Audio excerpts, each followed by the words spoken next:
Y buenas tardes, gracias por estar con nosotros en su programa de la salud, Doctor Bordenave y su salud. Espero que hayan tenido una semana y un fin de semana saludable y contentos. Y hoy tenemos un programa bastante interesante. Vamos a hablar sobre algo que no se habla aquí mucho, pero que estamos tratando de cubrir la mayoría de las diferentes síntomas, patologías, para que tengan un mejor entendimiento de todo. Quise traer y va a venir hoy con nosotros el doctor Ernesto Cárdenas, que es un gineco-obstetra de aquí del área de Miami.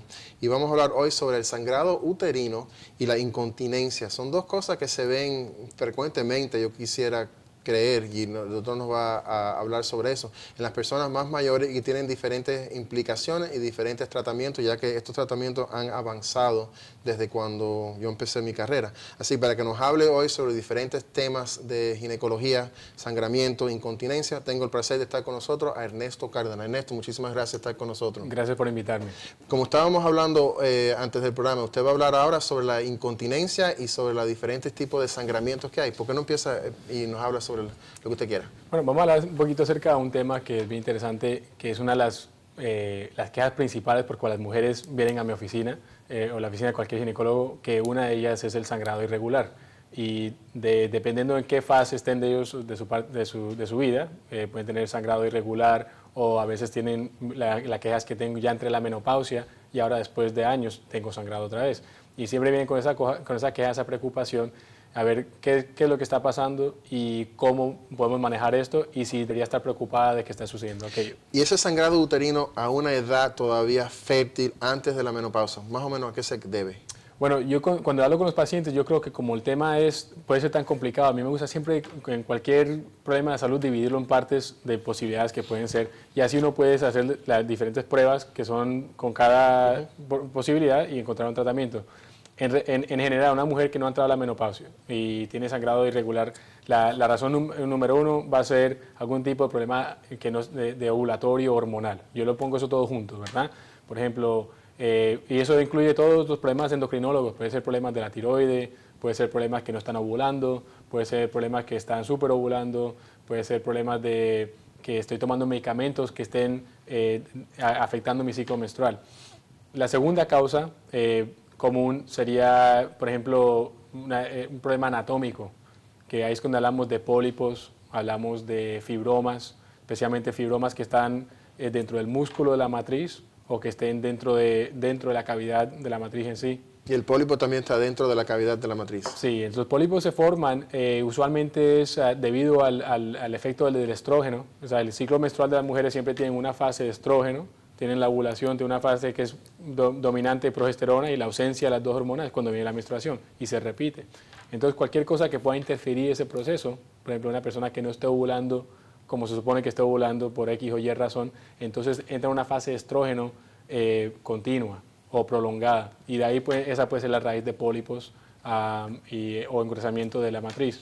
Entonces, la tercera razón por cual una mujer puede tener sangrado irregular, que es la más preocupante, pero a la vez es una de las menos común, es que sería algo que se llama hiperplasia, que es un precáncer, que puede ser un precáncer de matriz o en sí tener verdadero cáncer de la matriz.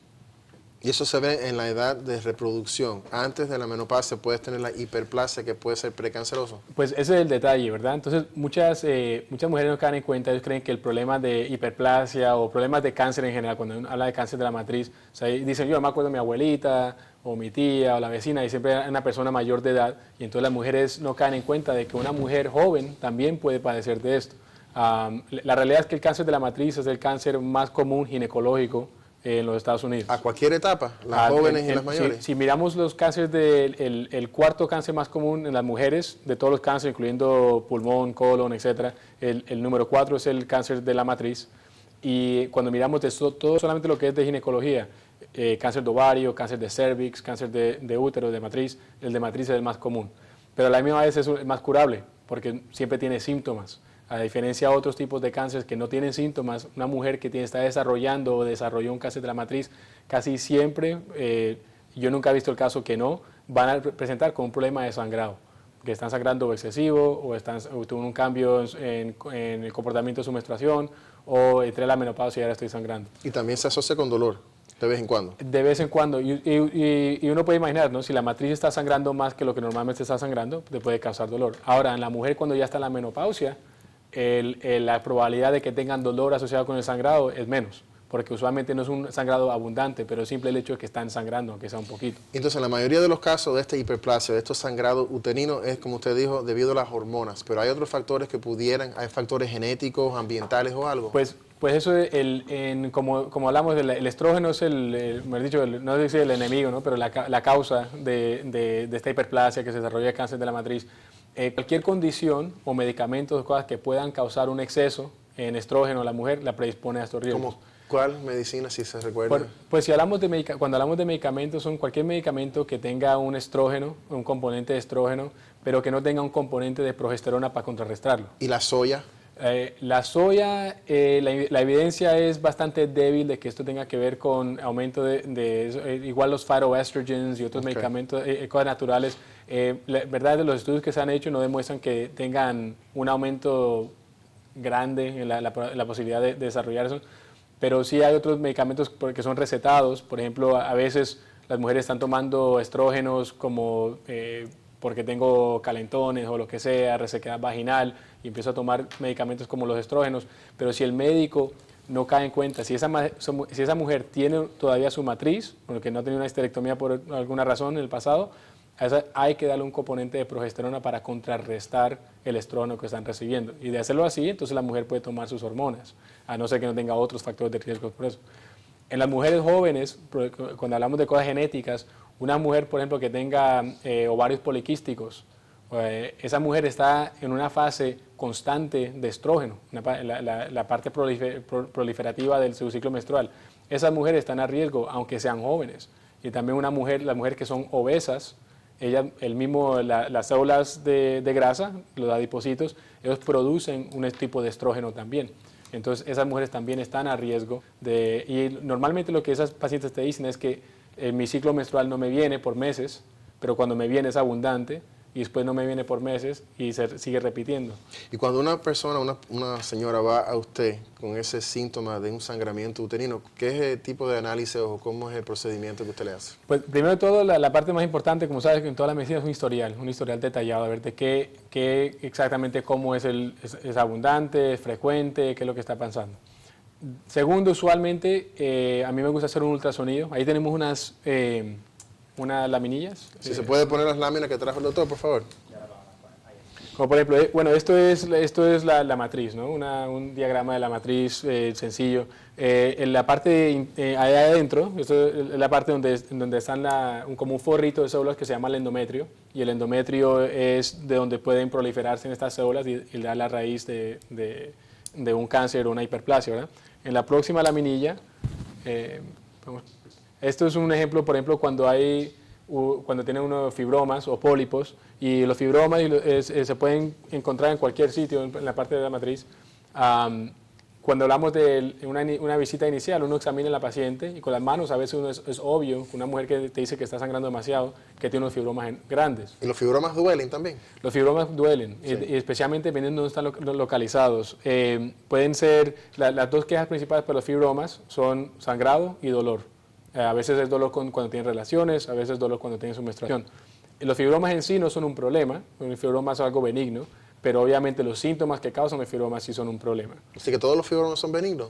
La gran mayoría de los fibromas van a ser benignos, tanto que hoy día los ginecólogos se supone que no operen en un fibroma, no sé qué esté causando síntomas. Entonces las pacientes a veces se asustan, creen que esto es un problema grave, pero en verdad yo le digo a los pacientes, si no tienes dolor, si no tienes sangrado irregular y no te molesta el hecho de que tienes un fibroma, la conversión a malignidad es menos del 0.01%. Eso es bien incomún que suceda.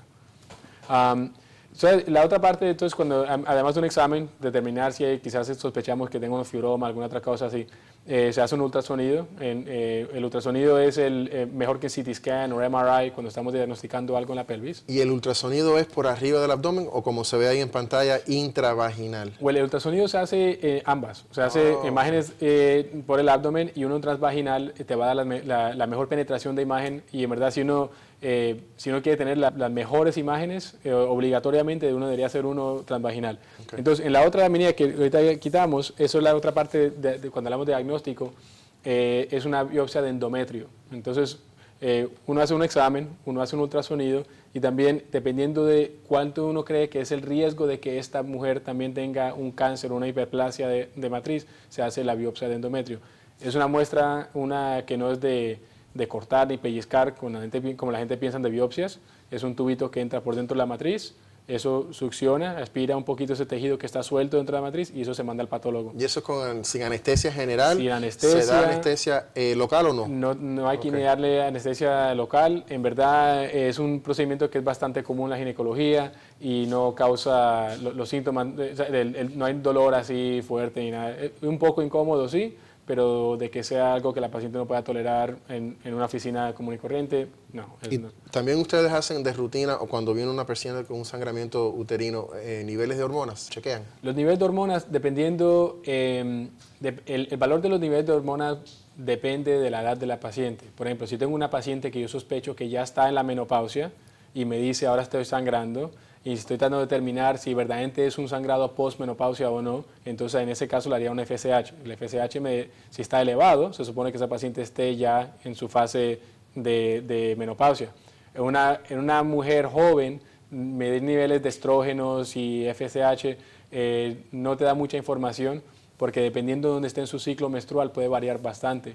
Ahora, otras hormonas como las de la tiroide sí se debe medir en todas estas pacientes, porque la tiroide, aunque no tiene nada que uno pensaría no tiene nada que ver con los órganos reproductivos, sí pueden causar sangrado irregular en los casos de hipertiroidismo, por ejemplo.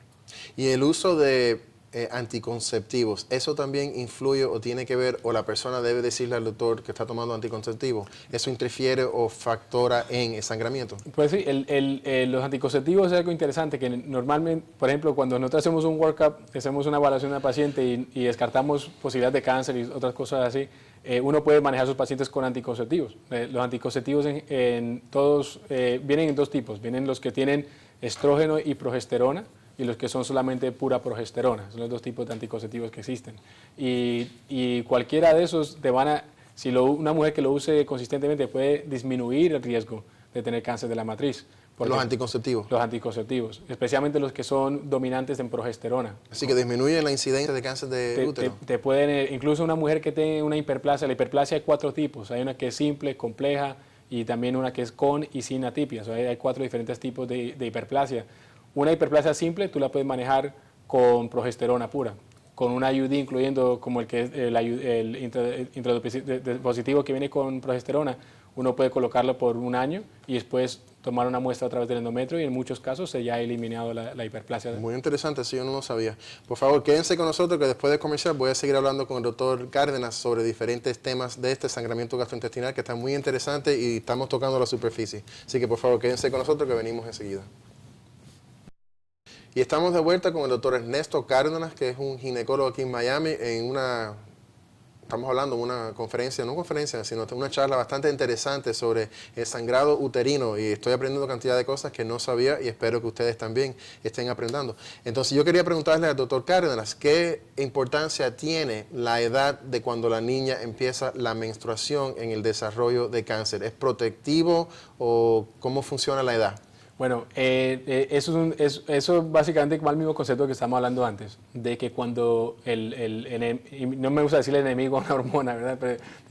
Pero en verdad el enemigo de la matriz en muchos casos es el estrógeno.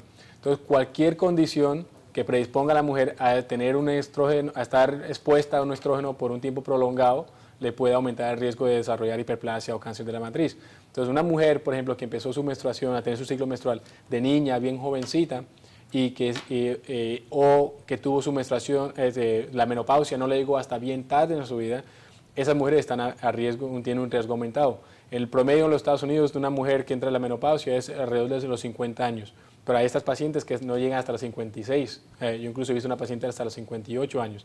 Esas mujeres tenemos que observarlas un poquito más de cerca porque ellas tienen más años donde su útero, su matriz, ha estado expuesta al estrógeno. O sea, que es la importancia que tienen que tener todos los televidentes, es el tiempo que está afectado la matriz por la influencia del estrógeno. Mientras más tiempo tiene su menstruación, más probabilidad o más chequeo, más seguimiento tiene que tener esa persona. ¿Y qué usted me dice de las mujeres que son multíparas, que han tenido muchísimos embarazos? Entonces, algo interesante pasa con el embarazo, que el embarazo es un tiempo donde la mujer está dominante en progesterona. O sea, que menos estrógeno. Menos estrógeno. Entonces, incluyendo, si uno piensa el concepto, la progesterona, el nombre viene de que es progestación, es la hormona del embarazo. Entonces, una mujer que no ha tenido hijos, que tuvo su menstruación bien temprana y que la menopausia le llegó tarde, y es gordita, y también además de eso tiene ovarios poliquísticos, esa mujer tiene como 5 factores de riesgo, ¿verdad? Al contrario, una mujer que ha tenido varios hijos, ella significa que durante todo ese tiempo ella estuvo protegiéndose en contra del estrógeno porque estaba en una fase dominante de progesterona.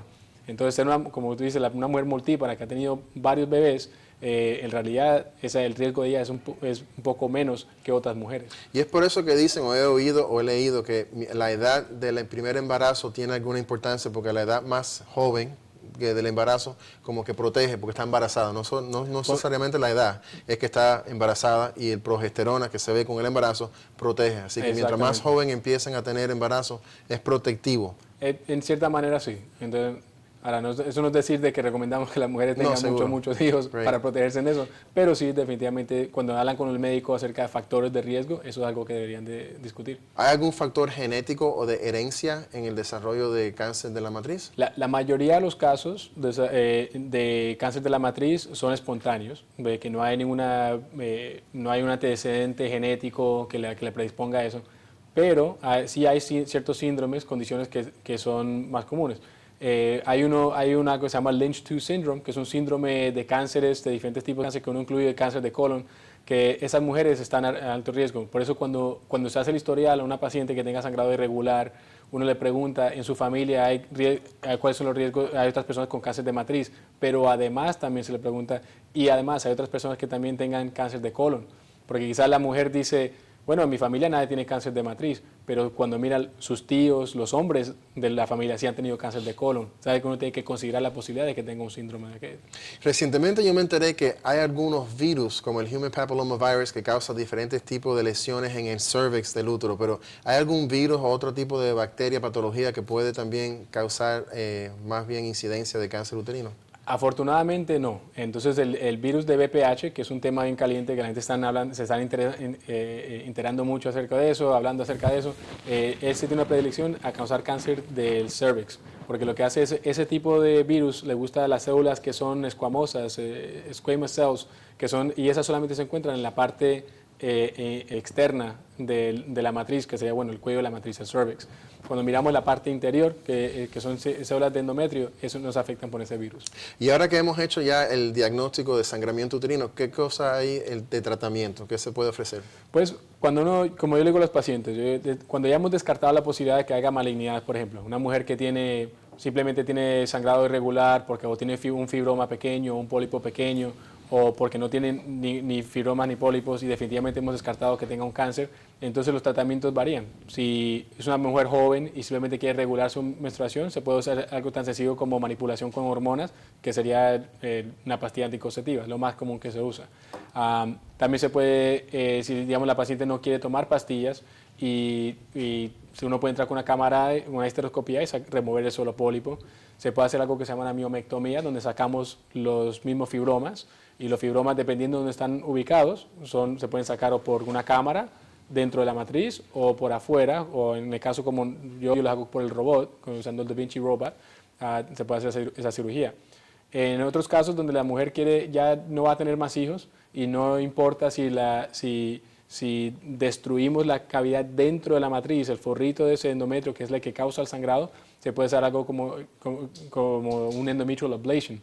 En algunos casos hay gente que le dicen esto en la alternativa a histerectomía, y en verdad en muchos casos lo es, porque en el pasado el tratamiento más común era hacer una histerectomía. Hoy día hay otros pasos que uno puede hacer antes de eso. Entonces, esto es un ejemplo, por ejemplo, de uno de los aparatos que existen, que se llama un Novasure. El Novasure es un abanico que se abre dentro de la matriz, y entonces él genera calor ¿Y eso usted lo introduce como por el robot Da Vinci? No, o por... esto lo hacemos incluso en la misma oficina. En este caso sí se le da a la paciente un tipo de anestesia bien leve, se le da una anestesia oral o se le puede dar algo por vena, se le pone un poquito de inyecciones alrededor del cervix para que no sienta cuando dilatamos. Hay que dilatarlo como al tamaño de un esfero, no muy grueso, como un bolígrafo. ¿Y eso qué cosa es? ¿Es una mecha o es como una mecha, él entra así cerradito. Ajá. Y entonces cuando le da una al deployment, él se abre como un abanico y eso llena la cavidad. Y uno lo activa y eso es lo que hace, el promedio se demora como 90 segundos el procedimiento. ¿Y el procedimiento cómo se llama? ¿Esto es un ablation? Eso se llama un ablation, endometrial ablation. Y por casualidad este es el que se marca Novasure, es un tipo, hay otros que usan un globito de agua caliente, hay otros que congelan, hay como 4 o 5 diferentes aparatos que uno puede usar para hacer un endometrial ablation. Entonces eso se insufla dentro del útero y usted le pasa una corriente para que caliente. Para que caliente. ¿Y qué tiempo se le aplica? Y eso, él corre de entre 60 a 120 segundos, el promedio es 90 segundos, que se demora 1 minuto y medio. Okay. La paciente está cómoda, puede que sienta un poquito de incomodidad, pero no es nada grave, lo tolera muy bien y se van para la casa el mismo día. ¿Y esto para qué cosa es? ¿Para hiperplasia? Esto no es para hiperplasia, esto es para una persona que tiene sangrado irregular porque o disfuncional, anovulatorio, por X o Y razón. Básicamente hemos descartado la posibilidad de un cáncer o un precáncer, entonces uno la puede tratar con esto. Entonces ahí sí ya no importa si el estrógeno está normal o no importa, porque el hecho ya que el endometrio, que son las células que responden a eso, están destruidas. ¿Y con qué funciona, con qué porcentaje funciona este proceso? El 90% de las pacientes van a estar satisfechas, que significa que dentro de ese grupo están mujeres que simplemente no volvieron a tener sangrado por el resto de su vida, o que cuando le viene la menstruación es bien leve. Y el otro 10% o están desatisfechas porque o siguen el sangrado normal, que tenían antes, que es bien raro, o que tienen algún tipo de sangrado, pues la expectativa del paciente era de que no iba a tener más sangrado. Perfecto. ¿Y otros tratamientos? Otros tratamientos, además de diferentes tipos de endometrial ablation, como es la histerectomía, que la histerectomía en verdad es aunque la gente lo piensa como un paso bien agresivo, pero hay pacientes que no tienen otra opción. Una persona que tiene fibromas bien grandes, que ya no quiere tener más hijos, o una persona que tiene hiperplasia, por ejemplo, o un cáncer de matriz, una histerectomía es el tratamiento para esa paciente. Pero yo me imagino que las cantidades de procedimientos de histerectomía han disminuido significativamente desde 10 años atrás, 15 años atrás. Han disminuido en cantidad, el número de histerectomías que hacemos hoy día y también la manera en que los hacemos. En un tiempo casi todos los pacientes hacían histerectomía abierta, con incisiones grandes, y tenían, a consecuencia de eso, tenían estadías en el hospital prolongadas, otras complicaciones asociadas con eso, dolor, etcétera, etcétera. La otra alternativa era cirugías, hacer una histerectomía transvaginal, que se puede hacer vaginal, que todavía también se hace, la recuperación es mucho más rápida. Pero en el medio hay pacientes que no se pueden hacer una histerectomía vaginal por otras razones, por problemas anatómicos que no se puede, o historial quirúrgico. En esos casos, hoy día muchos médicos están haciendo lo que es la histerectomía por robot, con el sistema Da Vinci, como en estas fotos aquí. Y el robot es un tema que a veces la gente le interesa, pero a veces se asustan, porque piensan que el robot hace la cirugía. Pero yo tengo una pregunta. En eso que estamos viendo en la pantalla, que ese es el robot, ¿tiene diferentes articulaciones o es solamente uno que se está viendo ahí en diferentes posiciones? Esos 4 brazos ahí, existen los 4 brazos y cada uno se mueve de una manera. El del centro, que puedes ver que tiene una parte negra, esa es la cámara, y después tienes los otros brazos que el médico controla.